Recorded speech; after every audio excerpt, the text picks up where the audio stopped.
नमस्कार, आपका अभिनंदन है, आपका स्वागत है। आज हम हमारे साथ श्रीमद् भागवत स्वाध्याय के 18वें क्रम में आप सबसे मिलने का सौभाग्य पा रहे हैं।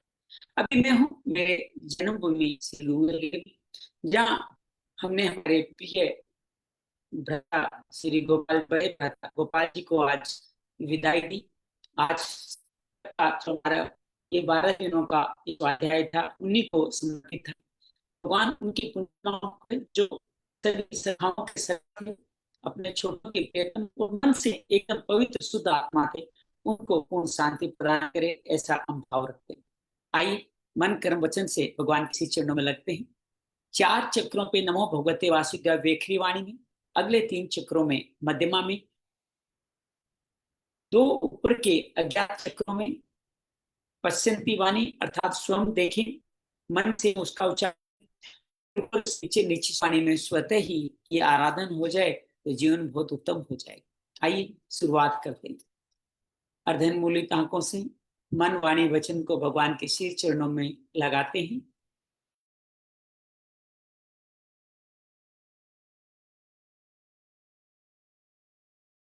वासुदेवाय नमो भगवते वासुदेवाय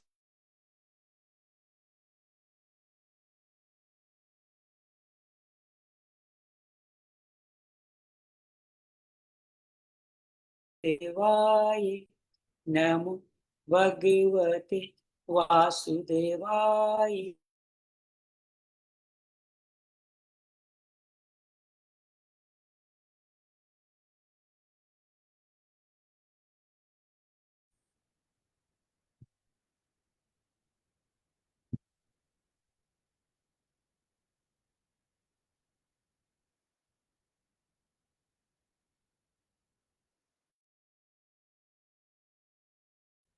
वसुदेव सुतं देवं कंस चाणूरमर्दनं देवकी परमानंदं कृष्णं वंदे जगद्गुरुं। श्री कृष्णं वंदे जगद्गुरुं। गुरुर्ब्रह्मा गुरुर्विष्णु गुरुर्देवो महेश्वरा, गुरु साक्षात् परम ब्रह्म तस्मै श्री गुरुवे नमः। गजाननं भूतगणाधिसेवितं कपितजम्बूफलचारुभक्षणं उमासुतं शोकविनाशकारकं नमामि विघ्नेश्वराय पादपङ्कजं। नमामि विघ्नेश्वराय पादपङ्कजं। या देवी सर्वभूतेषु श्रीमद्भागवत रूपेण संस्थिता, नमस्तस्यै नमस्तस्यै नमस्तस्यै नमो नमः। अतुलित बलधामं हेमशैलाभदेहं धनुजवन कृशानं ज्ञानिनाम् अग्रगण्यं सकल गुण निदानं वानराणां देशं रघुपति प्रिय भक्तं वात जातं नमामि। रघुपति प्रिय भक्तं वात जातं नमामि। त्र्यंबकं यजामहे सुगंधिं पुष्टिवर्धनम् उर्वारुकमिव बन्धनाः मृत्युर्मोक्ष्ये योगेशं सच्चिदानन्दं वासुदेव व्रज प्रियं धर्म संस्थापकं वीरं कृष्णं वन्दे जगद्गुरुं। श्री कृष्ण वन्दे जगद्गुरुं। श्री व्यास रूपाय कृष्णदेवपाय नमः। श्री सुखदेव व्यास रूपाय गुरुदेव नमः नमः। कृष्णाय वासुदेवाय हरे परमात्मने प्रणत क्लेश नाशाय गोविंदाय नमो नमः। प्रणत क्लेश नाशाय गोविंदाय नमो नमः। शांति शांति शांति। आइए हम हमारे 18वें क्रम में चलते हैं। कल के जो हमने विगत कथाओं का संदर्भ देते हैं ताकि आज की कथा हमारे समझ में आए। परीक्षित का जन्म होता है। युधिष्ठिर जी राजसूय यज्ञ करके बहुत अच्छा शासन चला रहे होते हैं। यज्ञ की समाप्ति के बाद में अर्जुन द्वारका चले जाते हैं अपने ससुराल, सभी भाई बंधुओं से मिलने जुलने, उनका हालचाल द्वारका का शासन देखने के लिए। उनको गए हुए कई महीने हो जाते हैं। इधर युधिष्ठिर जी को जो शासन बड़ी शांति से चलाते, अचानक अपशुकुन होने लग जाते। पृथ्वी मां जैसा धन दाने देती थी, देना बंद कर देती है। पृथ्वी पे भूकंप, अकाल, बाढ़ ऐसी अनेक विभीषिकाएं होने लगती है। गाय दूध नहीं देती, बछड़ों को दूध नहीं पिलाती, बैल भी रोते रहते हैं। कुत्ते, सियार तक, उल्लू और कौवा जैसे अशुभ जानवर, पक्षी ताकतवर हो रहे हैं।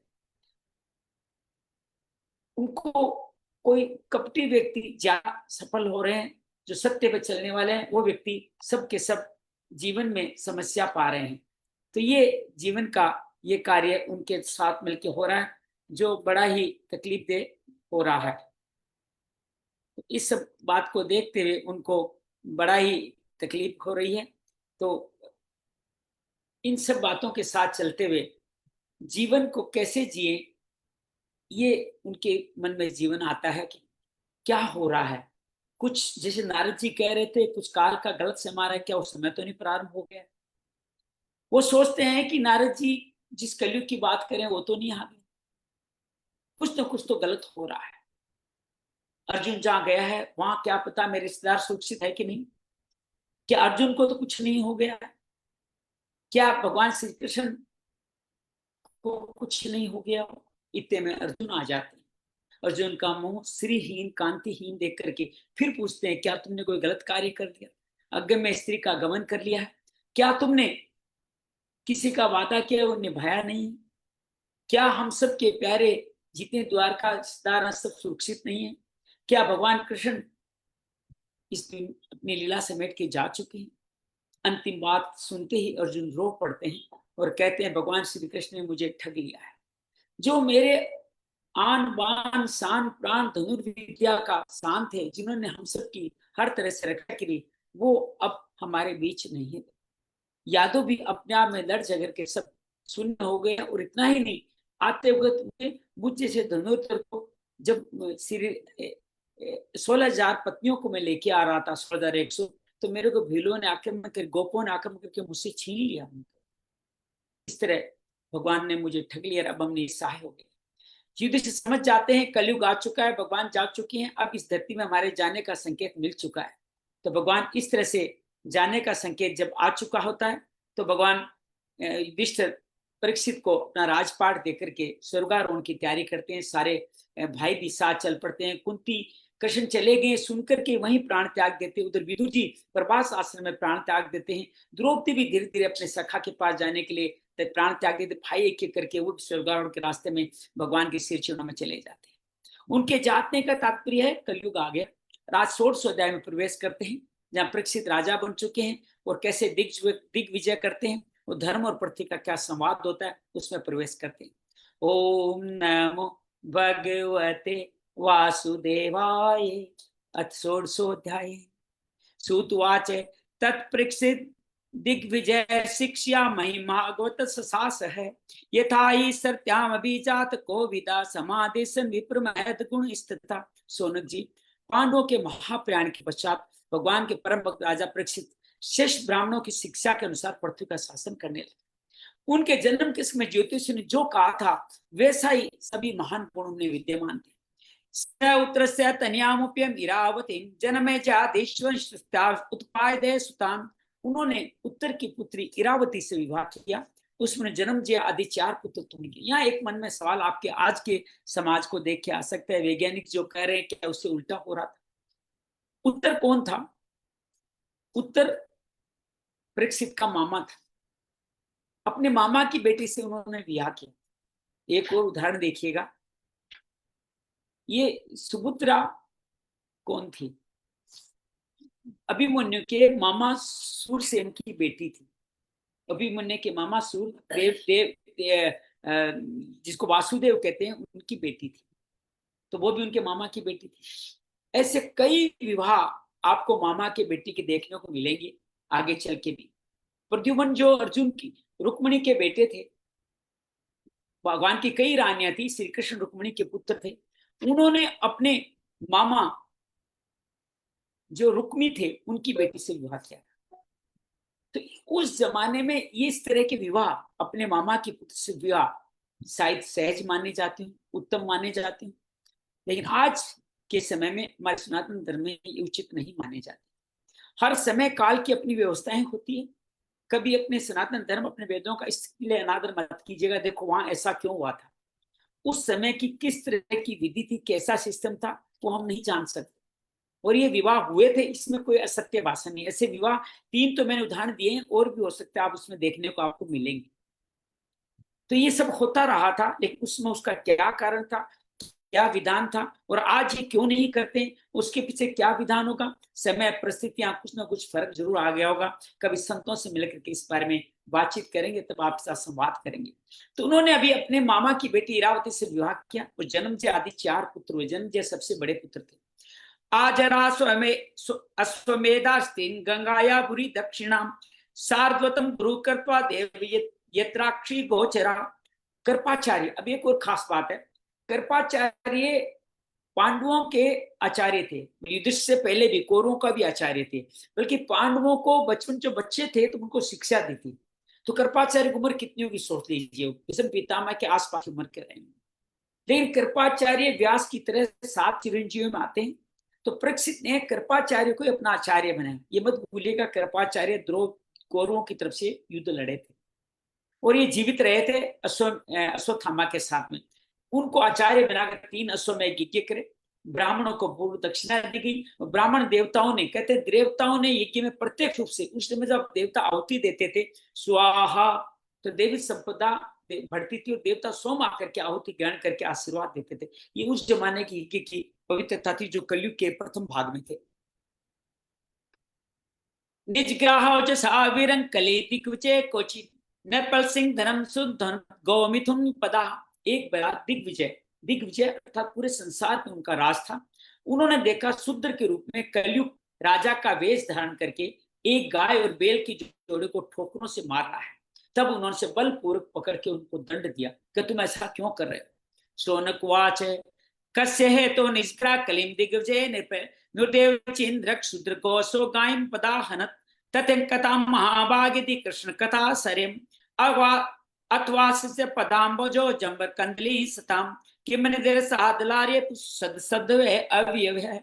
सोनक जी ने कहा, महाभाग्यवान सूत जी, दिग्विजय में महाराज परीक्षित ने कलयुग को दंड देकर के क्यों छोड़ दिया, उसको मार क्यों नहीं डाला। राजा का भेष धारण करने पर भी था तो अदम सुंदरी, जिसने गाय को लात से मारा था। यदि वह प्रश्न भगवान श्री कृष्ण लीला अतः उसके चरण कमल के मकरंद रस का पान करने वाले रसिक महानुभाव से संबंध रखता है, तो आप इसे अवश्य के उन्होंने मारा क्यों नहीं।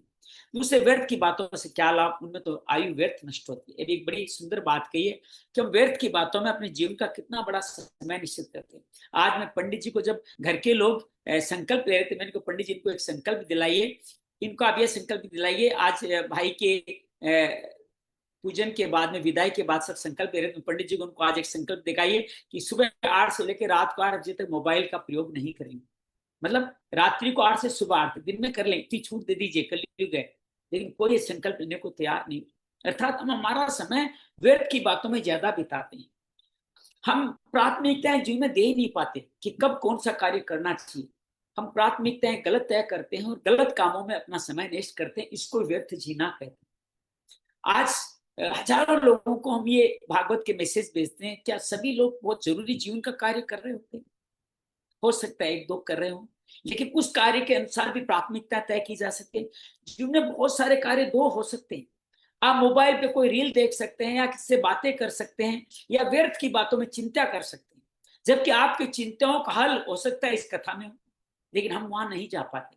प्रारब्ध तो कांड रहता है, संस्कार कांड रहता है, लेकिन जीवन जीने की हमारा ढंग, हमारी प्राथमिकताएं भी इसमें कार्य करती है। हम जीवन व्यर्थ तो नहीं जी रहे, किसी जीवन का एक एक क्षण खराब तो नहीं कर रहे हैं। इस बात को जीवन में आप समझने का प्रयास कीजिएगा, आपको बड़ा आनंद आए। आइए सुनते हैं जीवन व्यर्थ कैसे जीते हैं लोग। क्षुद्रायुषाम नृणामर मत्यानामृत मिच्छताम यो पौधो भुगन मृत्यु सामित कर्मणि। प्यारे सुरती, जो लोग चाहते तो मोक्ष है, हर आदमी मोक्ष चाहता है, पर अल्पायु होने के कारण मृत्यु से ग्रस्त हो, कम आयु में मृत्यु पा रहे हैं, उनके कल्याण के लिए भगवान यम का आह्वान करके उन्होंने यहाँ सामित्र कर्म में नियुक्त कर दिया। अर्थात भगवान यम को वहां से बुला लिया उन्होंने, कल्प आयु में आप लोगों को लेने जाओ, आप हमारे यज्ञ में ये इस कर्म में आप जिम्मेदारी निभाइए। न कशित यंत्यो तावद यावदास, यहाँ तक है एक वर्ती भगना आउत परमर्षि अहो निर्लोके पियत हरि लीला अमृत वचे। जब तक यमराज यहाँ इस कर्म में युक्त हैं, तब तक किसी की मृत्यु नहीं है। मृत्यु से ग्रस्त मनुष्य लोग के जीव भी भगवान की सुधा तुल्य इस लीला कथन का पान कर सके, इसलिए महर्षि ने भगवान यम को यहाँ बुलाया, अर्थात यम को यहाँ बुला लिया गया है। ये बात यहाँ कही जा रही है। मनस्य मन परगस्य इक्वो मंदोयुष्य वे निर्दया हेते तक्तम दिवाच व्यर्थ कर्म भी। एक तो थोड़ी आयु और दूसरे कम समझ, ऐसी अवस्था में संसार के मंद भाग्य विषयी पुरुषों की आयु व्यर्थ ही बीती जा रही है। व्यर्थ वाली कहानी फिर आ गई है। नींद में रात और व्यर्थ के कामों में दिन। यहाँ कहा जाएगा रात को जो नींद लेते हो उसमें आपकी रात खराब हो रही है और दिन को व्यर्थ के कामों में लगा रहे हो। दिन में भी आपको ऐसा कार्य नहीं कर रहे हो जो जीवन में आपके जिस कार्य के लिए जन्म लिया है उस कार्य की सिद्धि के लिए आप कुछ आगे बढ़ जाओ। आप अपना काम व्यर्थ के कामों में लगा देते हो। आप दिन भर में आज आपने तमस रजस से बढ़कर सत्व के कितने कार्य किए, सत्व में कर्तृत्व भाव नहीं अपनाते हुए आपने निष्काम कर्म कितने करे। क्या गुणातीत हो पाए? क्या भगवान की भक्ति प्रेम में लीन कर पाए? क्या सब में ईश्वर का दर्शन कर पाए? अगर ऐसा आपने नहीं किया तो मुझे लगता है सारे काम व्यर्थ ही है। तो इस व्यर्थ के कामों में हम तो नहीं लग रहे। ये बात यहाँ बता रहे हैं। श्रुतवाच है यदा पृष्ठकुरुजांगले अवसत कलीम पुरुष निज चक्रवर्ती थे निस्समय वार्ता मन मनती प्रियाम तथा सरासम संयुक्त सौंडी राधते। एक और संदर्भ दे दूं जो नए लोग जुड़े हैं। अभी हम प्रथम स्कंद का 16वां अध्याय करें। 16वां अध्याय का हम 10वें श्लोक में पहुंचे हैं। 16वां अध्याय परीक्षित की राज दिग्विजय और परीक्षित राज्य में जो कलयुग का आगमन हो चुका है वो कैसे लोगों को प्रभावित कर रहा है उसके बारे में बातचीत कर रहे हैं। सोनक जी सूत जी से पूछ रहे हैं, सूत जी सुखदेव जी से सुना है, वो जवाब के रूप में बता रहे हैं। ये संदर्भ मैंने आपके सामने रखा ताकि आप संदर्भ के साथ जुड़ सके। फिर निवेदन करूंगा आपके पास गीता सेवा ऐप डाउनलोड कीजिए, उसमें श्रीमद् भागवत हिंदी वाली को खोलिए तो आप साथ साथ चल पाएंगे हमारे साथ। अगर आपका श्रीमद् भागवत है तो इससे बड़ी तो कोई पुण्यकारी बात होगी नहीं। तो भागवत खोलिए या सेवा गीता सेवा में श्रीमद् भागवत खोल लीजिए तो बहुत सुंदर काम रहेगा। मैं लिंक बाद में भेज दूंगा। कहते जिसमें राजा परीक्षित कुरु जंगल देश में सम्राट के रूप में निवास कर रहे थे। कुरु जंगल अर्थात हरियाणा के आसपास का इलाका, हरियाणा पंजाब। तब उन्होंने सुना मेरी सेना द्वारा उसके साम्राज्य में कलयुग का प्रवेश हो गया। उस समाचार से उन्हें बड़ा दुख पहुंचा और ये सोच के युद्ध करने का अवसर हाथ लगा है। वे उनसे दुखी नहीं, चलो अब कलयुग को ही मारूंगा, पुरुषम तो कोई मेरे मारने लायक बचा नहीं। इसका युद्ध परीक्षित धनुष हाथों में ले लिया और कलयुग को मारने चल निकले।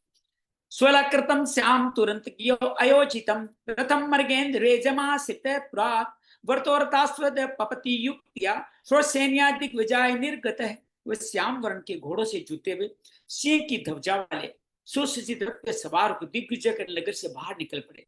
उसमें उनके साथ सोनी सेना अर्थात उन्हें रथी भी थे, हाथी भी थे, घुड़सवार भी थे, पैदल सेना भी साथ साथ चले। विश्व दिग्विजय कर चुके एकमात्र पूरे पृथ्वी के सम्राट थे।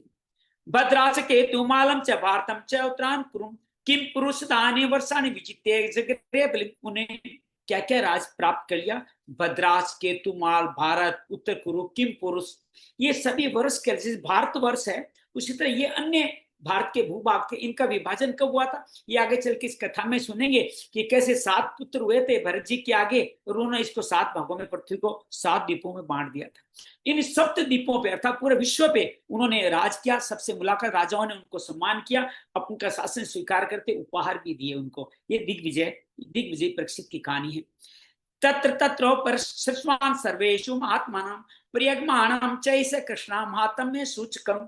उन्होंने देशों में सर्वत्र अपने पूर्वज महात्माओं का सुयश के पांडव ऐसे थे, आपके दादा ऐसे थे, आपके युधिष्ठिर भीम में ऐसा बल था और सारी बातों में कहीं ना कहीं भगवान श्री कृष्ण की महिमा ही प्रकट होती थी। ऐसा परीक्षित सुनते आ रहे थे।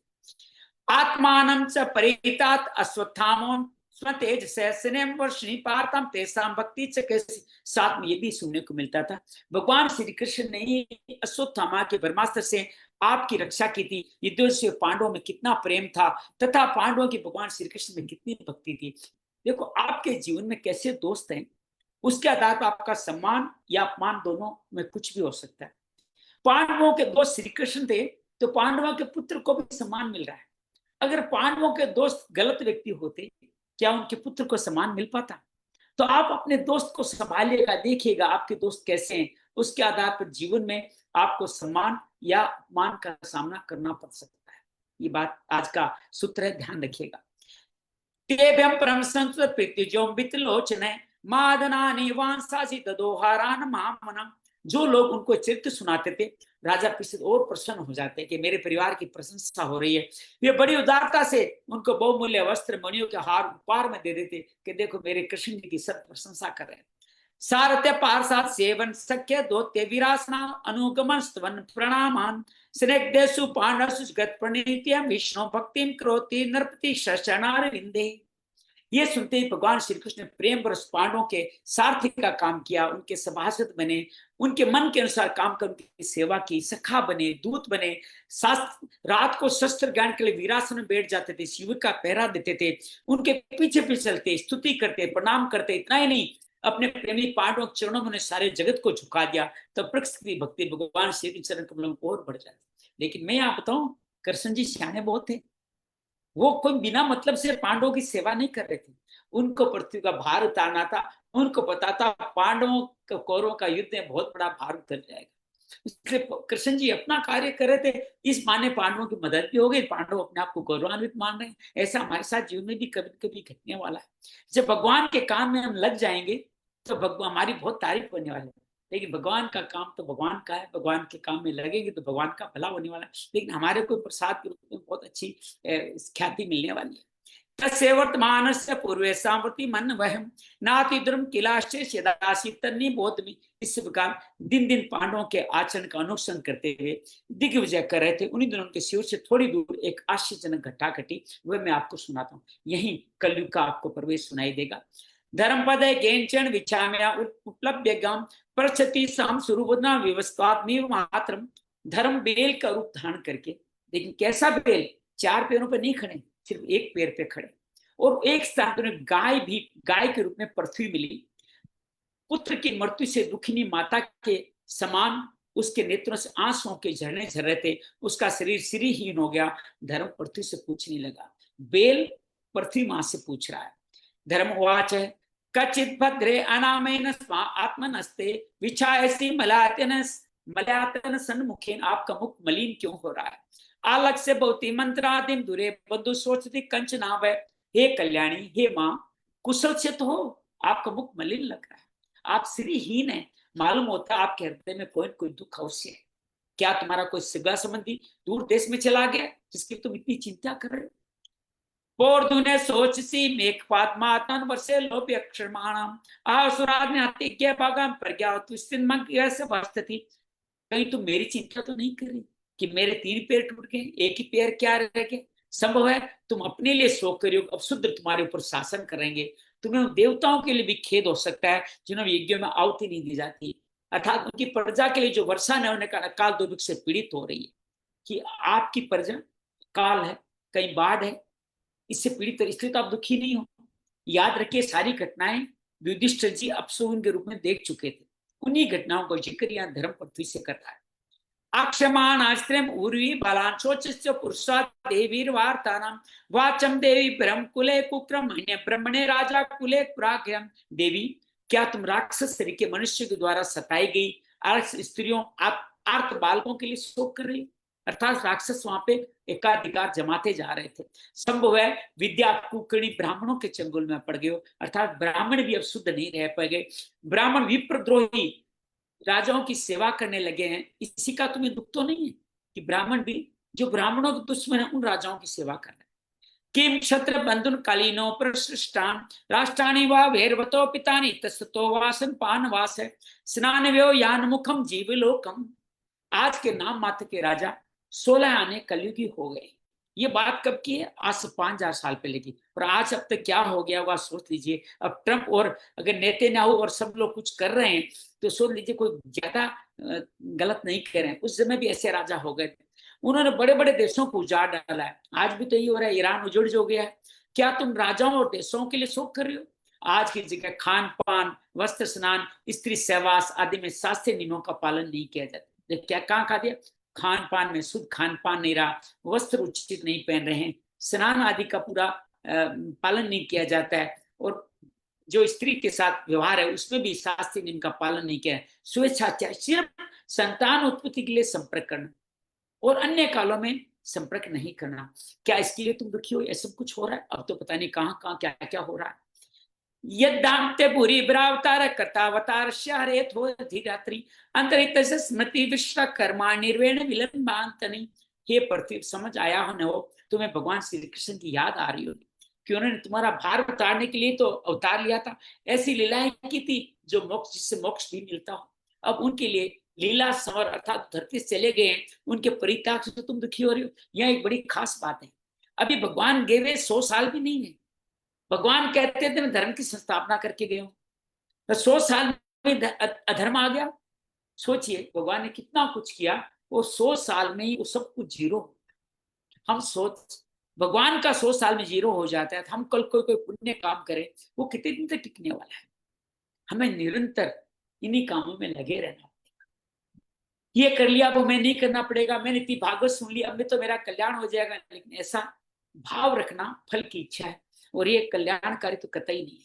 जब भगवान श्री कृष्ण कलयुग के सभी आने वाले सभी राक्षसों का हरण कर पाए, फिर भी इतना कलयुग आ गया 100 साल में। एक और बात मैं आपके इस संदर्भ में आज कहना चाहता हूँ। कई दिनों से मैं एक बात बार बार सुन रहा हूँ, कुछ लोग आज की आधुनिक, जिसको वैज्ञानिक पद्धति के समर्थक, भारत के सात्विक या स्वास्थ्य के लिए जिज्ञासु लोगों की अल्प समय मृत्यु होने को बड़ा बाउंडर बना रहे हैं कि ये योग करते थे, ये सात्विक भोजन करते थे, ये लोगों को सिखाते थे, ये जिम करते थे। पुनीत राजकुमार, एक जो राम बने थे, मैं नाम भूल रहा हूँ उनका, जो बिग बॉस भी जीते थे, उनमें कई लोगों की मृत्यु ऐसे में हो गई। सब बहुत हेल्थ कॉन्शियस थे। मेरे अपने भ्राता जिनके लिए मैं आया हूँ, वो भी मेरे से 3 साल बड़े थे, गांव में बड़ी शुद्ध जलपान करते रहते। आज ही मुझे एक बड़े भाई कह रहे थे कि क्या फायदा गांव में रह कर उनका यह हाल हो। मैं आप सबसे निवेदन करना चाहता हूँ, आपकी जन्म मृत्यु बीमारियां आपके इस जन्म के पे आधारित नहीं है, वो आपके पूर्व जन्म के प्रारब्ध पे अधीन है। जन्म मृत्यु उसी का था, बीमारियां उसी पे होने वाली है। श्री रामदास जी संत को कैंसर था, परमहंस श्री रामकृष्ण परमहंस जी जो द्वितीय मां से प्रार्थना बात किए थे, उनको भी कैंसर था। अभी प्रेमानंद जी महाराज की किडनी खराब है, जिसका कोई इलाज नहीं हो सकता। ये सब प्रारब्ध है। संत जानते थे कि इनको भुगतना ही पड़ेगा। जैसे आपने देखा भीष्म पितामह ने भुगता, कल मांडव्य ऋषि की कहानी सुनी।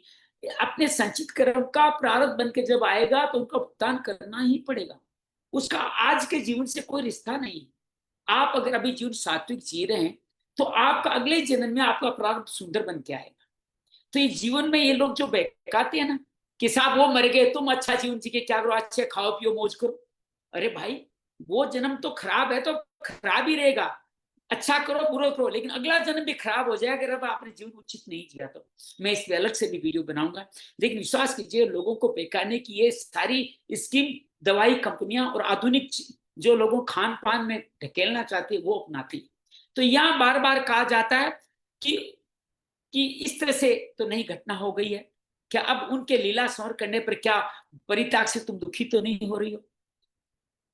इदम समाक्षम तवाधि मूलम वसुंधरम येन विकर्षितासे कालेन वाते बलिना बलिसा सुतम येत्सोग भगम। देवी, आप तो धन रत्नों की खान हो, पृथ्वी के गिर में तो सारे रत्न हीरे हैं।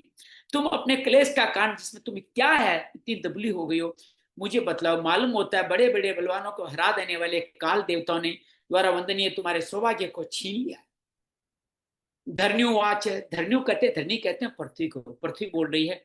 भगवान वे तत्सम यन्मान धर्मानु परससी चतुर्वी वर्तसे यद पादौलक सुखावे सत्यम सोचम दया शांति त्याग संतोष अर्जुन। ये वही है जो देवी संपदा बताई है भगवान ने 16 में अध्याय। आज ये 39 नजर आएगी, वहां थी 26, यहाँ कुछ ज्यादा नजर आएगी। समोदमस्त तपक्षाम तितिक्षो उपरति श्रुतम ज्ञान विरक्त ऐश्वर्यम शौर्य तेजो बलम स्मृति स्वातंत्र्य कौशलम कांतिर्धैर्य अर्धवम में वचे प्रागल्यम परसेम शीलम से ओजो बलम भगे गांभीर्य स्त्रिय मास्तिक्यम कीर्तिमानोन अहंकृति एते चाने भगवन नित्य इत्र महागुणा प्रातमत्व इच्छर्बनि विषमति से कहर्चित ते नाम गुण प्रातन श्रीनिवासेन सांप्रतम सोचाम रहती लोकम पाप मनाकल निक्षितम। तो भगवान यहाँ कह रहे हैं कि ये जो हमारे 39 जो गुण हैं उनके बारे में बता रहे हैं। कौन कौन से धर्म? तुम उससे जो कुछ पूछ रहे हो तुम स्वयं जानते हो।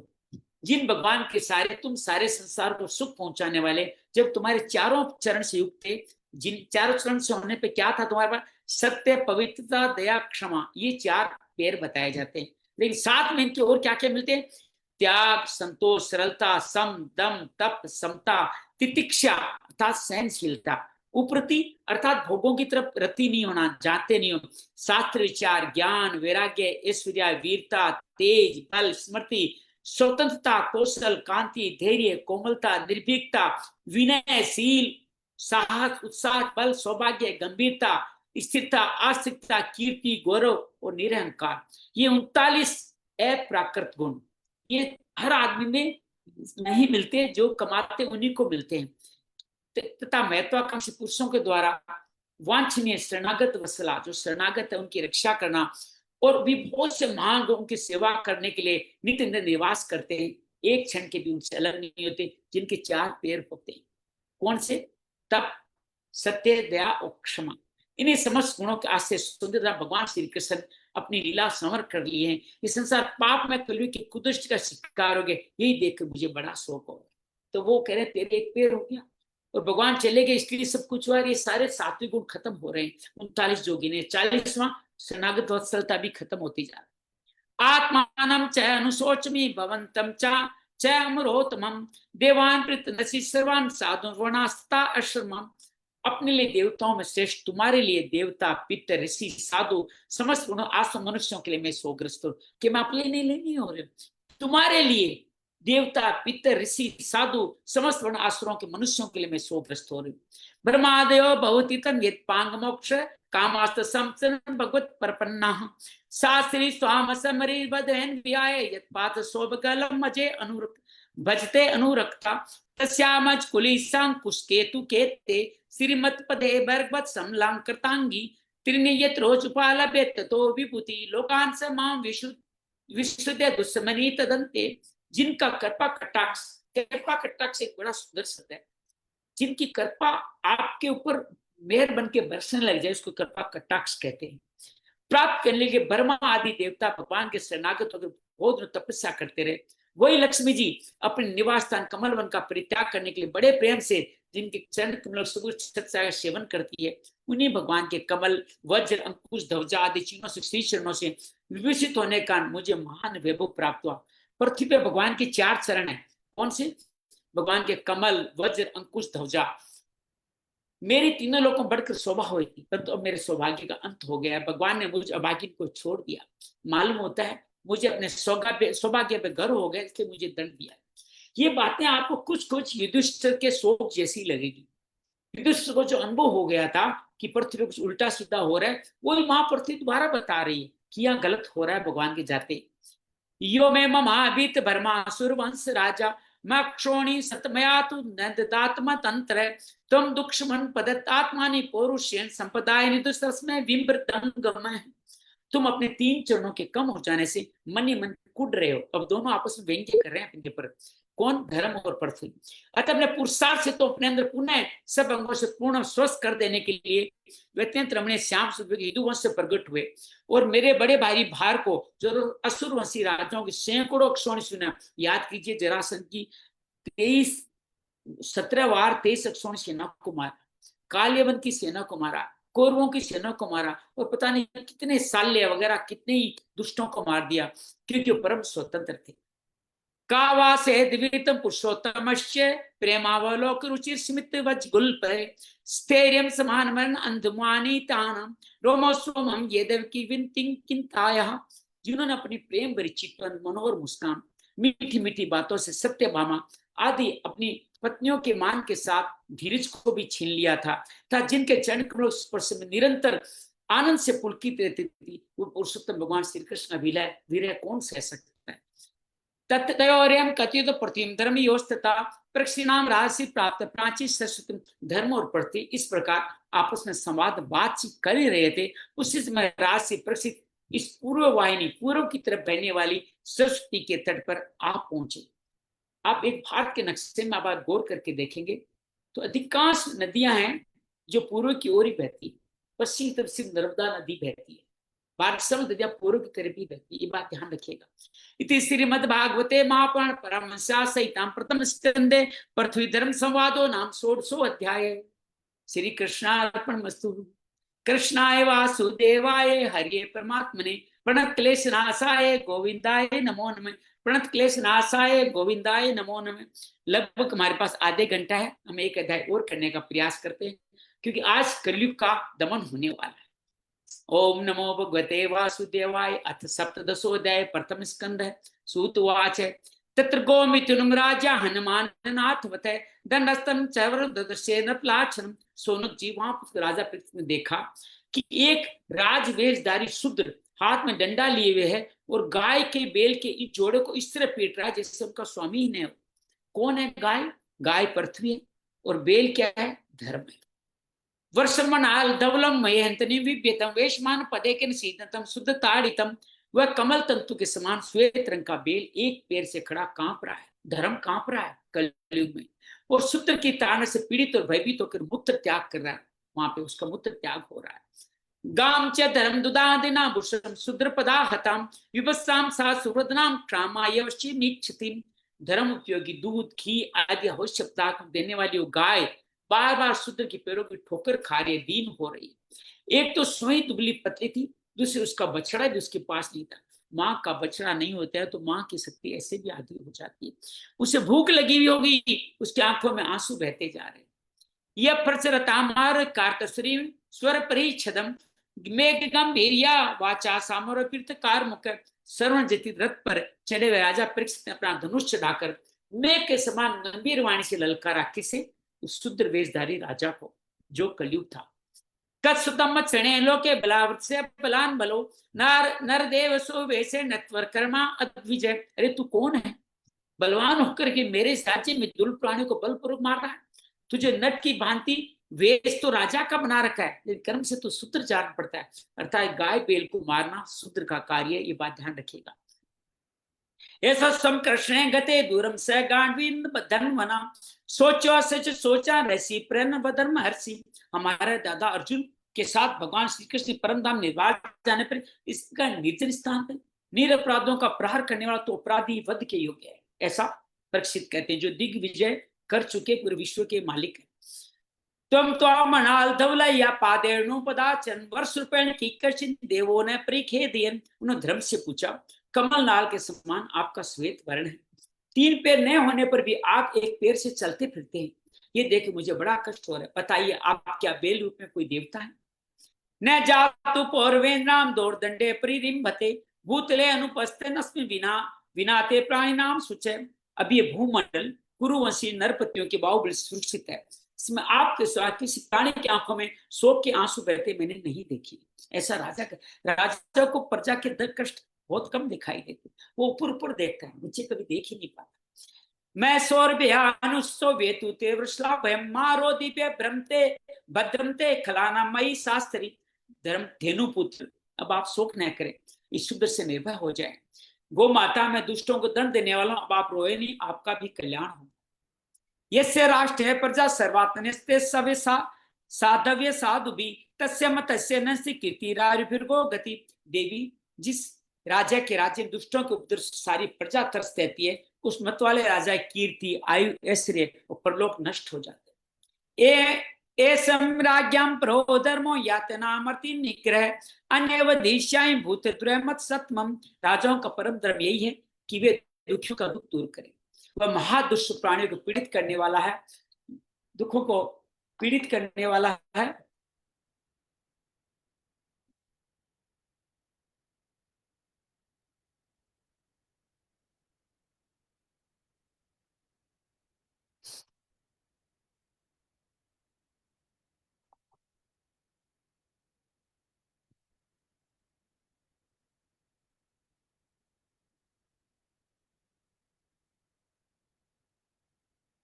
कीर्ति आयु ऐसे परलोक नष्ट हो जाते। जिस राजा के दुष्टों को तो सारी प्रजा नष्ट रहती है, वो उस मत वाले राजा के कीर्ति आयु ऐश्वर्य परलोक नष्ट हो जाते।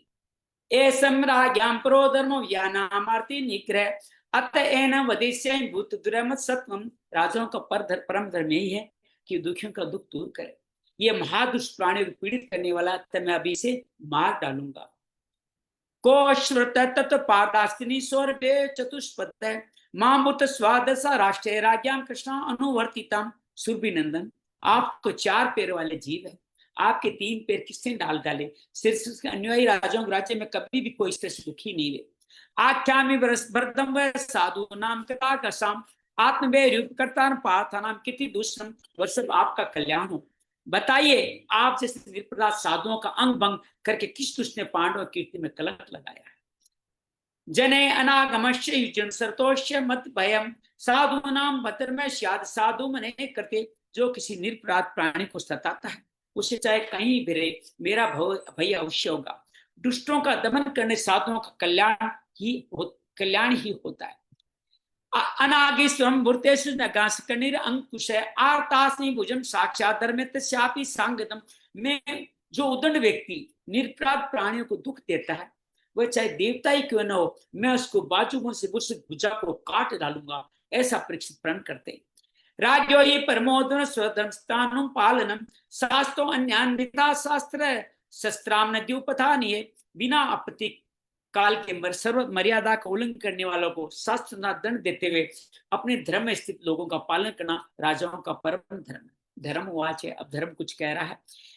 एतद्व पांडवेना युक्त मार्तारपयम वचय हे साम गुण गणे कृष्ण दुत्यादो भगवान करते। हे राजन, आप महाराज पांडु के वंशज है, आपका इस दुखियों को आश्वासन देना आपके योग्य है, क्योंकि आपके पूर्वजों श्रेष्ठ गुणों ने भगवान श्री कृष्ण का सारथी और दूत आदि जो बनाया है, इसलिए आपकी मैं क्या तारीफ करूं। न वह क्लेश बीजानी शिव पुरुष सर्व पुरुषम ते विजान्य वाक्य वेद निमोहित। हे नरेंद्र, शास्त्रों के वीर वचनों से मोहित होने के कारण हम उस पुरुष को नहीं जानते जिससे क्लेश के कारण उत्पन्न हो रहे हैं। जिससे क्लेश हो रहे हैं, मैं उस पुरुष को नहीं जान रहा हूँ। कल्पना आरुरात्मना आत्मने देव मने प्रेक स्वाम परे प्रभु। जो लोग किसी प्रकार के द्वैत को स्वीकार नहीं करते, किसी प्रकार के द्वैत को स्वीकार नहीं करते, वे अपने आप को अपने दुख का कारण बतलाते। कोई प्रारब्ध को कारण बतलाते हैं, कोई कर्म को। कुछ लोग स्वभाव को, तो कुछ लोग ईश्वर को दुख का कारण मानते हैं। निश्चय अत्रानुरूपम राजसे विमर्शन सोमनीष्या। किन्हीं किन्हीं का ऐसा भी निश्चय है कि दुख का कारण न तो तर्क के द्वारा जाना जा सकता है, न प्राणी के द्वारा बतलाया जा सकता है। राजसी, अब ये कौन सा मत ठीक है, ये तो आप अपनी बुद्धि से विचार कीजिए। अर्थात वो बता नहीं रहा है कि मेरे दुख का कारण क्या है। इसको कहते हैं कारण है, तर्क के नहीं जान सकता, न वाणी के द्वारा बतलाया जा सकता। दुख का कारण किसी को बताना नहीं चाहिए, ऐसा इसका भाव है। सूतवाच है, अर्थात सूत कह रहे हैं एवं तरह प्रदेश सम्राज्ञ द्विशतम समाहितेन मनसा विखेद पर्यशतम। सूची कहते हैं ऋषि श्रेष्ठ शौनक जी धर्म का प्रवचन सुन के सम्राट परीक्षित बहुत प्रसन्न हुए, उनका खेद मिट गया और शांत चित्त होकर के धर्म की तारीफ कर रहे हैं। राजोवाच है धर्म बर्वशी धर्म के धर्मो शिवरस रूप दृक यह धर्म कर्तस्थान कश्यापि तद भवेत। अर्थात परीक्षित ये कह रहे हैं, उनको बार बार ये कहना पड़ रहा है, ये कह रहे हैं परीक्षित भगवान उनको कि धर्म का तत्व जानने वाले वर्षभ देव, आप धर्म का उपदेश कर रहे हैं, अवश्य ही आप वर्षभ के रूप में स्वयं धर्मी हैं, ऐसा पहचान जाते हैं।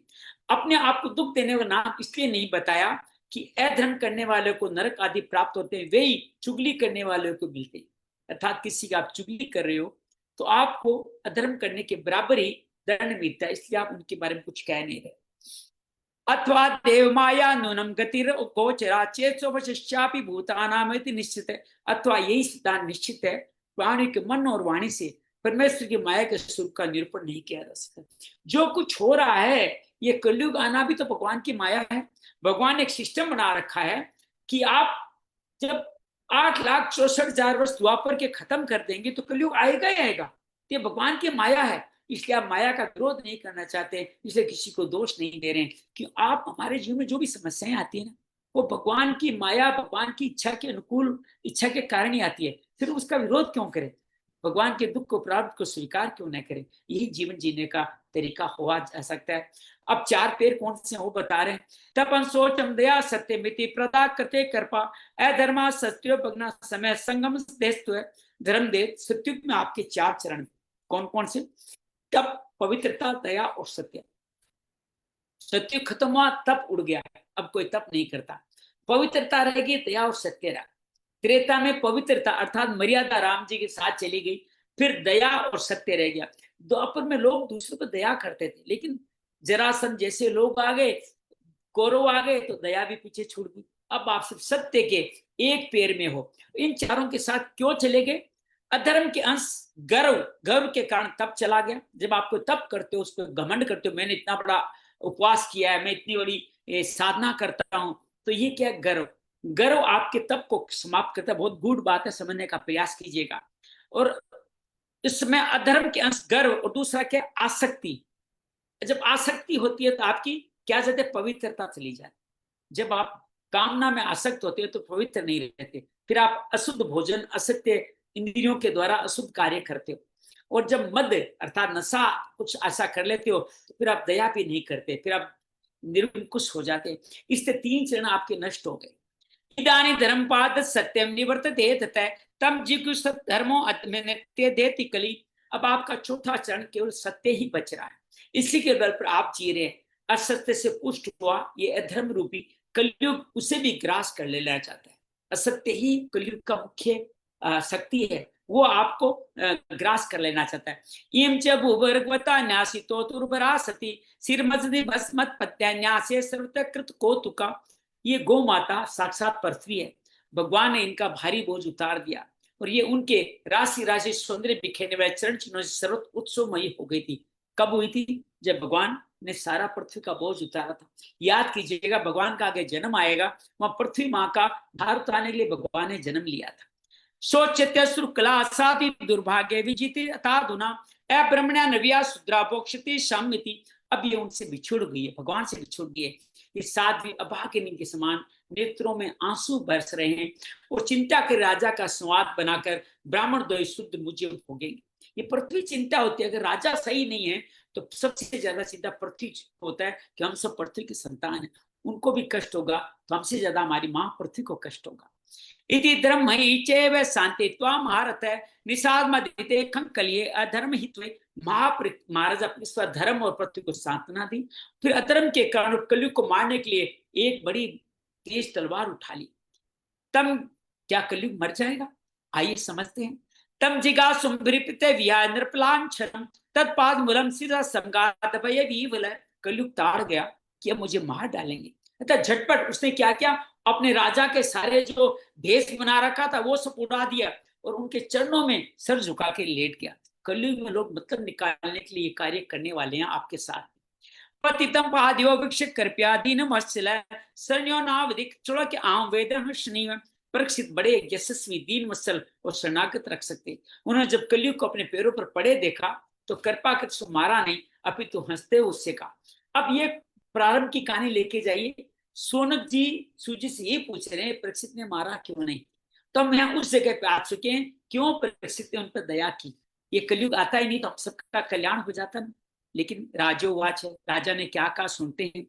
नैते गुडाके शिशोधराणाम बंदाजले भय मस्ती किंचित न वर्तित्व बहुता कथंचन क्षेत्र मध्य तो धर्म बंधु। परीक्षित बोले, अब तो तू हाथ जोड़ के शरण आ गए। अर्जुन के यशस्वी वंश में उत्तम में किसी भी वीर से तुझे कोई भय नहीं है, परंतु तू अधर्म का सहायक है, इसलिए तुझे मेरे राज्य बिल्कुल नहीं रहना चाहिए। वो कहते हैं मैं जाऊं कहां, पूरा पृथ्वी तो आपका राज्य है। त्वाम वर्तमान देव देव स्वनु प्रथो एम धर्मी पर गए लोभानुतम चौर्य मनार मोहम ज्येष्ठा च माया कलक्षित। तेरे राजाओं के शरीर में से लोभ, झूठ, चोरी, दुष्टता, स्वधर्म त्याग, दृढ़ता, कपट, कलह, दम, दूसरे पाप बढ़ते जाए। अब आप किसी को दोषी मत ठहराएगा, तू गलत कार्य करा। वो बेचारा कहाँ गलत कार्य करा, ये कलयुग के कारण वो गलत कार्य करने को मजबूर हो रहा है, क्योंकि कलयुग के कारण ही में लोभ, झूठ, चोरी, दुष्टता, स्वधर्म त्याग, दृढ़ता, कपट, कलह, दम ऐसे पाप स्वतः ही आ ही जाते। नम वाति त्वं तद्धर्म बंधो धर्मेण सत्यं च वर्तित्वे ब्रह्मावर्ते यत्र यजन्ति यज्ञ यज्ञेश्वर यज्ञवितान विज्ञान। अतः धर्म अधर्म के साथी इस ब्रह्मावर्त में तू एक क्षण के लिए न ठहरना, क्योंकि धर्म और सत्य का निवास स्थान है, मेरा ही राज्य। इस क्षेत्र से यज्ञ विधि के जाने महात्मा यज्ञों के द्वारा यज्ञ पुरुष की आराधना करते, तू यहाँ कहाँ आ गया। यस्मिन् हरिगिरं वनिजम्यान् इत्याज मूर्ति चेतता समतनोति कामान मोगांस्तर जंगमाना मंत्र विविर्व्यार्वेश आत्मा। इस देश में भगवान श्री हरि के यज्ञ रूप में निवास करते हैं, यज्ञों के द्वारा उनकी पूजा होती है और यज्ञ करने वालों का कल्याण करते हैं। वे सर्वात्मा भगवान वायु की भांति समस्त राष्ट्र जीवों के भीतर और बाहर एक स्थित रहते उनकी कामनाओं को पूरा करते अपने राज्य में श्री हरि की ऐसी तारीफ कर रहा है। सूतवाच है प्रसिद्ध महामाज सकली जानते वे पथु तमनुदास मीर दंडपाणी में विदोत परीक्षित की आज्ञा सुन कलिए कांप उठा। यमराज के समान मारने के लिए हाथ में तलवार उठते परीक्षित से वो यूं बोला। कलीरुवाच है कलयुग ये बोलता है ये त्रिक्वचन यत्स्यामि सार्वभौम त्वाज्ञा लक्ष्य तत्रामितो माते सुसुरासरम। ये सार्वभौमिक आपकी आगे से जहां कभी मैं रहने का विचार करता हूँ वहीं देखता हूँ आप धनुष बाण चलाए खड़े, अर्थात पूरे विश्व में ये सारा राज्य परीक्षित का तो जाए कहां। तन तन में धर्म प्रताम शिष्टानम निदृष्टम अहरसी ये तेमने इतोवस आतिष्ठ्य अनुशासन। ये धार्मिक शिरोमणि मुझे वो स्थान बताइए जहां मैं आपकी आज्ञा का पालन करता हुआ स्थिर होकर रह सकूं। आप मुझे मारना नहीं चाहते तो मुझे बताइए मैं कहाँ रहूं। सूतवाच अव्यर्थित आतस में स्थान आने कल ये दो बहुत सुंदर लाइन है।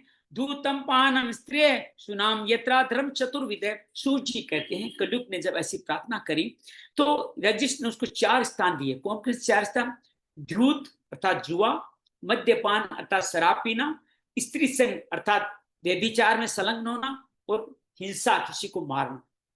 इन स्थानों में क्रम से जब धूत करते हैं तो असत्य के कारण धूत करते हैं, मद के कारण मद्यपान करते हैं, आसक्ति के कारण स्त्री संग करते हैं और निर्दयता के कारण हिंसा करते हैं। अर्थात वही पेड़ निर्दया चली गई, आपकी काम आसक्त पवित्रता चली गई और आपका तप चला गया और असत्य भी चला गया अर्थात सत्य भी चला। चारों पैर जा रहे हैं वो जो मांग रहे हैं। ये 4 प्रकार में अधर्म निवास करते हैं, वहां तुम रह जाओ।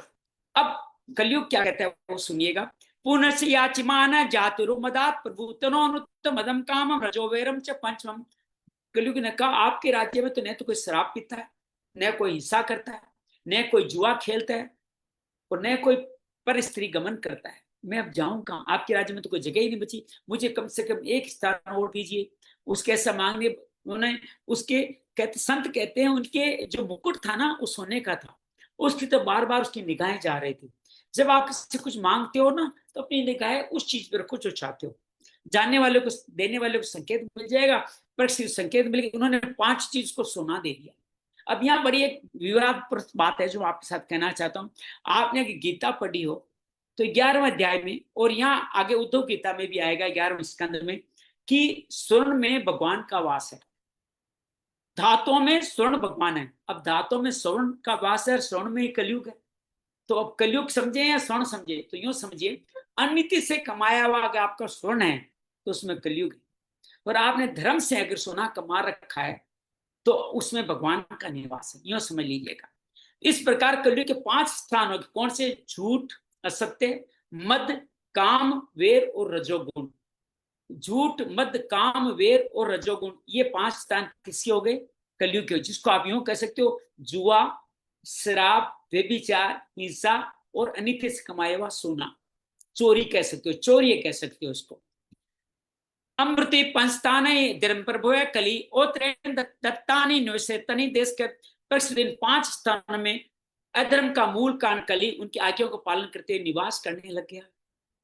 अथेतानि नैसे पुरुष क्वचित धर्मशीलो रोगालोक प्रतीर गुरु। इसलिए आत्म कल्याणकामी पुरुष को इन 5 स्थानों का सेवन कभी नहीं करना चाहिए। धार्मिक राजा, प्रजा वर्ग के लौकिक नेता और धर्म ज्येष्ठ गुरुओं को तो बड़ी सावधानी से इनका त्याग करना चाहिए।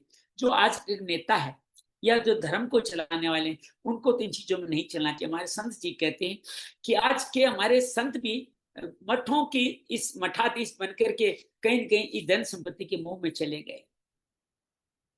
और इसके ये भी कहा गया है कि सामान्य ग्रस्त को अगर व्यभिचार करे तो उसका फिर भी कोई माप प्रायश्चित का तरीका है। संत अगर व्यभिचार करे या इन 5 में से कोई चीज इकट्ठी करे तो उसका प्रायश्चित भी नहीं हो सकता, उसके मृत्यु ही प्रायश्चित है।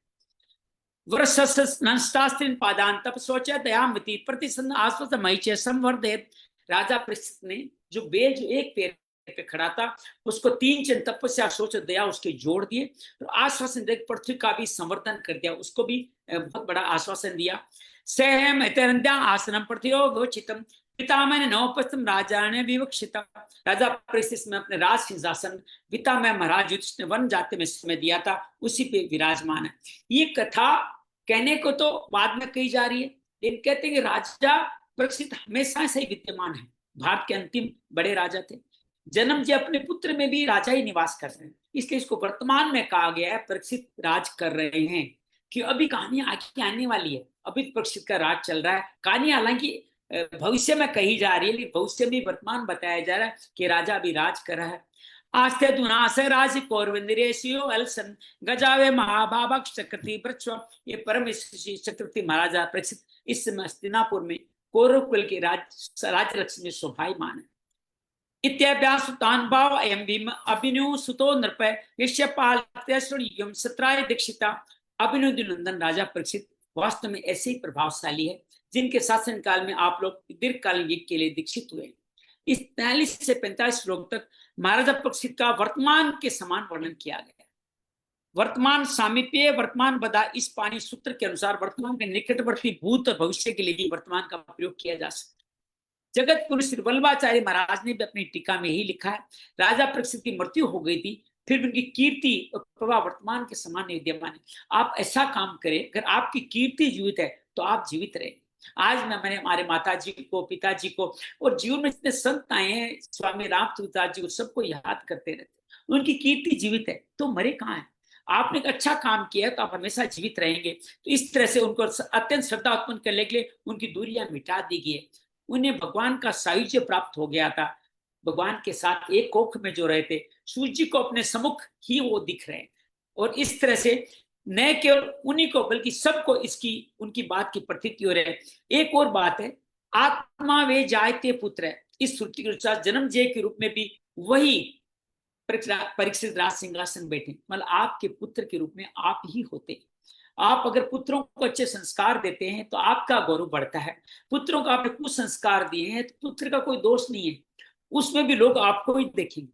इसलिए पुत्र को संस्कार देना आपका परम कर्तव्य है। इन सब कारणों से वर्तमान गुरुकुल का वर्णन करना रस को पुष्ट करता है। इति श्रीमद्भागवते महापुराणे पारमहंसा सहिता प्रथम कली निग्रह नाम सप्तदशो अध्याय। श्री कृष्णार्पणमस्तु। वासु कृष्णाय वासुदेवाय हरिये परमात्मने प्रणत क्लेश नाशाय गोविंदाय नमो नमः। प्रणत क्लेश नाशाय गोविंदाय नमो नमः। अपने हाथ पैर थोड़ा हिला डुल लीजिए, स्थिर हो जाएं। अपने हृदय क्षेत्र में उन श्री कृष्ण को बैठाइए जिन्होंने इस धरती पे धर्म की संस्थापना की थी। और संस्थापना के लिए अर्जुन आदि पांडवों का सहयोग लिया था या उनको सहयोग दिया था। भगवान श्री कृष्ण के इस तरह से पांडवों पे कृपा करने से पूरे पांडव दल की, विशेष रूप से परीक्षित आदि जो दिग्विजय कर रहे हैं, उनका भी गौरव बढ़ गया था। सब लोग उनके सामने नतमस्तक होते हैं, उनको भेंट उपहार देते हैं, उनकी बार बार तारीफ करते हैं कि आप तो वो हैं, उस पांडव कुल के दीपक हैं जिनमें भगवान श्री कृष्ण सारथी थे, दोस्त थे, सखा थे, मित्र थे, आपके सब कुछ थे। उन्हीं श्री भगवान श्री कृष्ण को अपने हृदय में विराजित करें। अपनी श्वासों पर ध्यान ले जाते हुए उनके लिए उनके पैर अपनी श्वासों से पखार दीजिए, अर्थात पैरों को अभूषित कीजिए। उनको अपनी मुस्कान के आसन पे विराजित कर लीजिए। महाराज परीक्षित का अब राज्य चल रहा है। महाराज परीक्षित दिग्विजयी हो गए, बड़े बड़े विश्व अश्वमेध यज्ञ कर रहे हैं। भारतवर्ष के अलावा किम पुरुष आदि सभी वर्षों में उनका राज हो गया। पूरी पृथ्वी पे हर जगह हर एक व्यक्ति उनका अनुशासन मानता है। दिग्विजयी राजा है, उनकी हर जगह तारीफ हो रही है। कोई उनका विरोध नहीं कर रहा, कोई उनके सामने कोई युद्ध लड़ना नहीं चाहता, सब उनको भेंट उपहार दे रहे। लेकिन उसी समय उनके राज्य में एक घटना घटती है। एक बेल पे खड़ा हुआ एक पेड़ पे खड़ा हुआ एक बेल है और पृथ्वी का संवाद हो रहा है। पृथ्वी भी श्रीहीन कांतिहीन है और एक बेल एक पेड़ पे खड़ा हो तो सोच सकते हो उसकी क्या हालत होगी। बेल पृथ्वी से पूछता है कि तुम श्रीहीन क्यों दिखाई दे रही हो? क्या तुम्हारे राज्य में असत्य हो रहा है, दुराचार हो रहा है, आतंकवादी बढ़ रहे हैं? तुम्हारे राज्य में क्या जनता सुखी नहीं है? क्या सबको अनाज धन नहीं मिला? आप तो रत्नों की खान हो, फिर भी आप इससे श्रीहीन क्यों हो रही? पृथ्वी कहती है हाँ मैं श्रीहीन हूं क्योंकि भगवान श्री इस धरती से चले गए। उनके जाते ही इस पृथ्वी पे कलयुग आ गया है। कलयुग आते ही दया धर्म तप सब खत्म हो गए। सभी लोग अब निपट कपटी हो गए हैं। दुष्ट लोग अब सत्य में चलने वाले लोगों को दंड दे रहे हैं, उनको तकलीफ पहुंचा रहे हैं। लेकिन आप एक पैर पे क्यों खड़े हैं? लगता है आप धर्म में, आपके जीवन में भी समस्या है। दोनों इस तरह से एक दूसरे पे संवाद कर रहे हैं। तभी वहां राजा परीक्षित आ जाता है। वो देखते हैं कि एक शूद्र इन एक पैर पे खड़े हुए इस बेल को और पृथ्वी को लात मार रहा है। महाराज बहुत गुस्से में आते, उसको दंडित करने की तैयार, तेरी हिम्मत कैसे हुई? इस वृषभ को जो एक पैर का है और एक गाय को तू लात से मार रहा है, और उसको तलवार लेके मारने के लिए तैयार हो जाए। उससे पहले वो उन दोनों से पूछते हैं कि ऋषभराज, आप इस तरह एक पैर पे क्यों खड़े? आपके तीन पैर कहाँ चले गए? आपके जीवन में ये सब क्या हो रहा है? ऋषभ जीवन की अपनी समस्याओं को अपने अंदर समेटे हुए भी किसी को दोषारोपण नहीं करते। वो कहते हैं कि दुख का कारण क्या है, दुख क्या है मुझे नहीं पता। अर्थात वो हर दुख को भगवान की ही कृपा समझ रहे हैं, इसलिए चुगली भी नहीं करते, किसी का नाम भी नहीं लेते। परीक्षित बहुत प्रसन्न होते हैं कि तुम बिल्कुल धर्म का अभी भी एक पैर में होकर के भी धर्म संबंधी बात करो, लगता है आप साक्षात धर्म ही। ये तो इतने कष्ट में भी आप किसी को अपने इस कष्ट का कारण किसी को नहीं मानते। आप अवश्य धर्म के अवतार हैं, लेकिन आपके तीन पैर कैसे चले गए? धर्म कहता है कि मेरे चार पैर थे, जिसके अंदर तप, पवित्रता, तप, दया, क्षमा और सत्य थे।